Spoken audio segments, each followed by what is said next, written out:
ఈరోజు తెలంగాణ రాష్ట్ర ముఖ్యమంత్రి నల్గొండ పర్యటన సందర్భంగా నల్గొండ పట్టణంలో ఉన్నటువంటి అన్ని ప్రతిపక్ష పార్టీలను విద్యార్థి యువజన సంఘాల నాయకులందరినీ కూడా తెల్లవారుజాము నుంచి అక్రమంగా అరెస్ట్ చేసి పోలీస్ స్టేషన్ లో నిర్బంధించడాన్ని తీవ్రంగా ఖండిస్తున్నాం.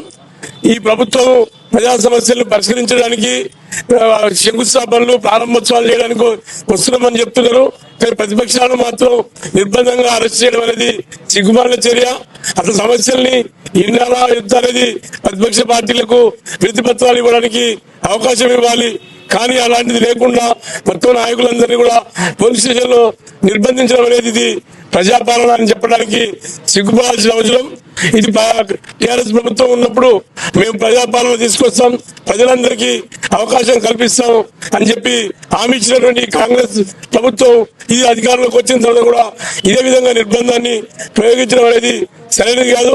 ఇప్పటికైనా ఈ కాంగ్రెస్ ప్రభుత్వం తన వైఖరి మార్చుకోవాలి. ప్రజల సమస్యలు వినే విధంగా, ప్రతిపక్ష పార్టీల్ని గౌరవించే విధంగా ఈ యొక్క విధానాన్ని పాటించాలని చెప్పి మేము సిపిఎం పార్టీగా ప్రభుత్వానికి విజ్ఞప్తి చేస్తా ఉన్నాం. ఈరోజు నల్లగొండలో సీఎం సభ సందర్భంగా బీఆర్ఎస్ పార్టీ నాయకుల్ని, కార్యకర్తలని అందరినీ అక్రమంగా అరెస్ట్ చేసి పోలీస్ స్టేషన్ లో బంధించడం జరిగింది. సీఎం గారు దయచేసి మమ్మల్ని అరెస్ట్ చేసినందుకు థ్యాంక్ యూ, కానీ ఒక రకంగా ఒక పక్క నుంచి మీరు రావచ్చు అని చెప్పి కార్పొరేటర్లను మాకు ఆహ్వాన పత్రాలు పంపిండ్రు, ఇంకో పక్క నుంచి మమ్మల్ని అరెస్ట్ చేసిండ్రు. అంటే మీరు దేనికి సంకేతం ఇస్తున్నారో మాకు అర్థం కాలేదు. మేమేం అభివృద్ధి చేయము, మీరు అడగొద్దు అని చెప్పడానికి ఇది సంకేతమా, లేకపోతే మీ చేతగాని పాలనకు ఇది నిదర్శనమా? మీకే వదిలేస్తున్నాం, మీ విజ్ఞతకే వదిలేస్తున్నాము. అసలు ఏ మాత్రం సిగ్గు చర్యలు లేకుండా ఎలా పర్యటనలకు వస్తున్నారో నాకు అర్థం కావట్లేదు. నల్గొండ ఎక్కడ వేసినా కొంగలు ఎక్కడ ఉంది. పోయిన 4 సంవత్సరాల్లో భూపాలరెడ్డి గారు చేసిన అభివృద్ధిని అలాగే ఉంచి దాన్ని ఎటు పక్కకు పడేసి ఓ ఫ్లైఓవర్ నిర్మిస్తే దాన్ని పక్కన పడేస్తారు. ఏదైనా అభివృద్ధి పనులుంటే ఆ ఐటీ పార్కు నిర్మిస్తే దాన్ని మూలన పడేసి చిదలు పట్టిస్తున్నారు. ప్రభుత్వం ప్రతిష్టాత్మకంగా తీసుకుని మెడికల్ కాలేజీ ఓపెన్ చేస్తే దాన్ని ఓపెనింగ్ చేసి మేమే చేసినాం అన్నారు. ఎవరి కోపిలిన బిడ్డను కూడా మా బిడ్డ అనే సిగ్గులేని తరంగా మీరు ప్రవర్తిస్తూ ఈ విధంగా పర్యటనలకు రావడం మీ విజ్ఞతకే వదిలేస్తున్నాం.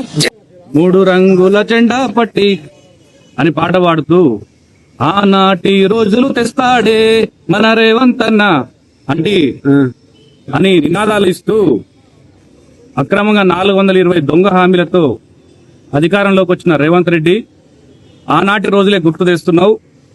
నాటి ఎమర్జెన్సీ కాలంలో ఇందిరాగాంధీ ఏ విధంగా వ్యవహరించారో అదే విధంగా ఈ దగా పాలన నడుస్తుంది. ఇది ప్రజాపాలన కాదు, ఇది దగా పాలన. నల్లగొండకు ఈ 2.5 సంవత్సరాలలో ఏం అభివృద్ధి చేశావని నల్లగొండకు వస్తున్నావు సీఎం రేవంత్ రెడ్డి.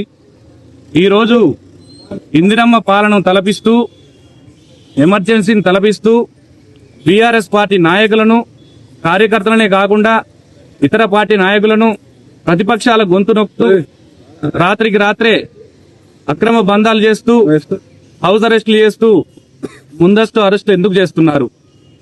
మీరు అభివృద్ధి చేసినట్లయితే మీకు ప్రశ్నించే వారే ఉండరు కదా. అభివృద్ధి చేసిన నాయకుని అయితే ఈ అక్రమ అరెస్టులు దేనికి? ఎందుకు వస్తున్నావు నల్లగొండకు? ఈ నల్లగొండను రూపురేఖలను మార్చింది మాజీ ఎమ్మెల్యే, బీఆర్ఎస్ మాజీ ఎమ్మెల్యే కంచర్ల భూపాలరెడ్డి గారు.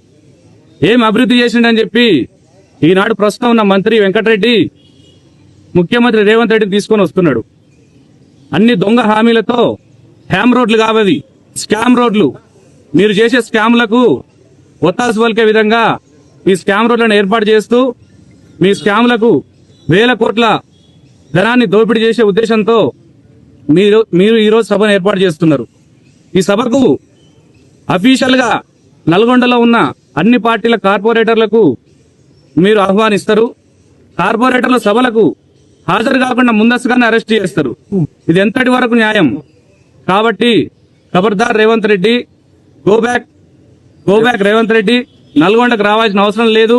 నల్గొండకు వచ్చే ముందు ఏం అభివృద్ధి చేసిరు అనేది చెప్పి రావాల్సిందిగా మేము డిమాండ్ చేస్తా ఉన్నాం.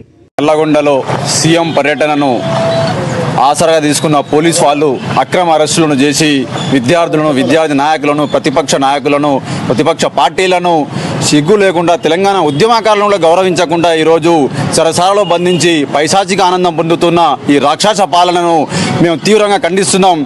420 హామీలు ఇచ్చి హామీలు అమలు చేయకుండా ఈరోజు ప్రజల సొమ్మును దోచుకుంటూ ఎవరైతే నిలదీస్తారని ప్రతిపక్షాలను ఇలా చెరసాలలో వేసి ఈరోజు పైశాచిక ఆనందం పొందుతున్నారు.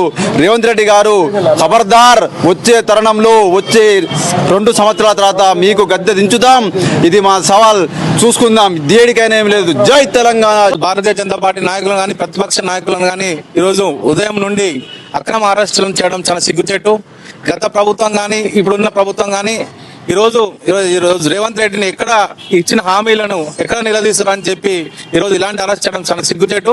గతం తెలంగాణ ఉద్యమం నుంచి కానీ ఇప్పటి వరకు కూడా ఈ అరెస్టులు కానీ నిర్బంధనలు కానీ జైలు పాల్గొనలు కానీ ఇలాంటిగా ఎప్పుడు కూడా మేము భయపడటం కాదు.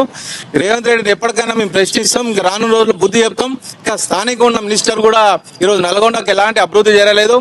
ఏదైతే 6 పథకాలు ఈరోజు ప్రజలకు ఇచ్చిన హామీలు ఏదైతే ఇచ్చిరో ఆ హామీలు అమలు జరగకపోవడం వల్ల ఈరోజు ఇక్కడ ఉన్న నాయకులు ప్రతిపక్ష నాయకులు ఎలా నిలదీస్తారు అని చెప్పి ఈరోజు ముందస్తు అరెస్ట్ చేయడం చాలా సిగ్గుచేటు. మేము ఒకటే డిమాండ్ చేస్తాం, మినిస్టర్ గారు, నల్గొండ గతంలో ఏ విధంగా ఉందో ఇప్పుడు కూడా అదే విధంగా ఉంది. ఈరోజు నరేంద్ర మోడీ ఆధ్వర్యంలో కేంద్ర ప్రభుత్వ పథకాలతో అమృత్ స్కీమ్ కానీ ఈరోజు పట్టణంలో గ్రామీణ సడక్ యోజన కింద కానీ రోడ్లు కానీ డ్రైనేజ్ కానీ ఈరోజు సగం కూడా 60% కూడా ఈరోజు కేంద్ర నిధులతో అభివృద్ధి జరుగుతుంది. రాష్ట్ర ప్రభుత్వం నుంచి ఎలాంటి అభివృద్ధి లేదు. కాబట్టి ఇప్పటికైనా కళ్ళు తెరిచి ఏదైతే ఇక్కడ తెలంగాణ ప్రజలలో 6 హామీలు ఇచ్చి ప్రభుత్వం ఏ విధంగా ఏర్పాటు చేసారో ఆ హామీలు అమలు చేయాలని చెప్పి ఈరోజు భారతీయ జనతా పార్టీ నుంచి మేము డిమాండ్ చేస్తున్నాం. ఈరోజు నల్గొండ బహిరంగ సభ రేవంత్ ముఖ్యమంత్రి గారు ఇచ్చే సందర్భంగా ప్రజా సంఘాలను మరియు వివిధ పార్టీ నాయకులను ముందస్తు అక్రమ అరెస్టులను చేయడం జరిగింది. ఈ అక్రమ అరెస్టును ప్రతి ఒక్కరూ ఖండిస్తున్నాం. ప్రజాపాలన అని చెప్పుకుంటూ రేవంత్ ప్రభు గద్దె ఎక్కిన తర్వాత ప్రజాపాలన పక్కబెట్టి ప్రతిపక్షంగా అందరినీ కూడా ఏది 6 గ్యారెంటీలు కూడా అభివృద్ధి లేదు.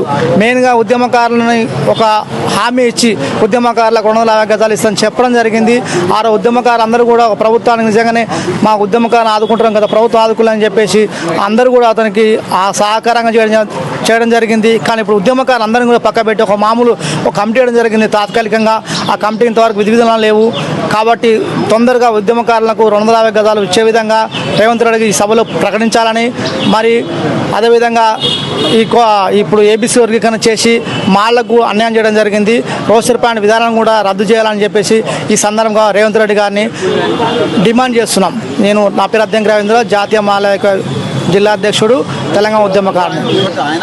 గౌరవ ముఖ్యమంత్రి వర్యులు రేవంత్ రెడ్డి గారి నల్గొండ పర్యటన సందర్భంగా ఈరోజు Nalgonda mandal rural police station SI గారి ఆధ్వర్యంలో అక్రమంగా తెల్లవారుజామున 4 గంటలకు అరెస్ట్ చేయడం జరిగింది. అందులో భాగంగా అరెస్టులతో ఉద్యమాన్ని కావచ్చు, ఉద్యమకారులను కావచ్చు అణచివేసే దిశగా గవర్నమెంట్ పనిచేయడం తగదు. గౌరవ ముఖ్యమంత్రి గారు కూడా చిన్న విన్నపం ఏంటంటే, అభివృద్ధిలో ముందడుగులో ఉండాలని కోరుకుంటున్నాం తప్పితే మామూలు అరెస్ట్ చేయడం వల్ల తమరికి ఎలాంటి లాభం చేకూరదని కూడా మేము ఈ సందర్భంగా తెలియజేస్తూ, జిల్లా అభివృద్ధిలో మంత్రి గారు కావచ్చు, కోమటిరెడ్డి గారు కావచ్చు, జిల్లా ఉన్నటువంటి మా ఎమ్మెల్యేలు కానీ ఎంపీ గారు కానీ అభివృద్ధిలో అభివృద్ధి బాటలో నడవాలి కానీ ఇట్లాంటి అరెస్టులకు ప్రోత్సహించొద్దని ఈ సందర్భంగా మేము తెలియజేస్తాం.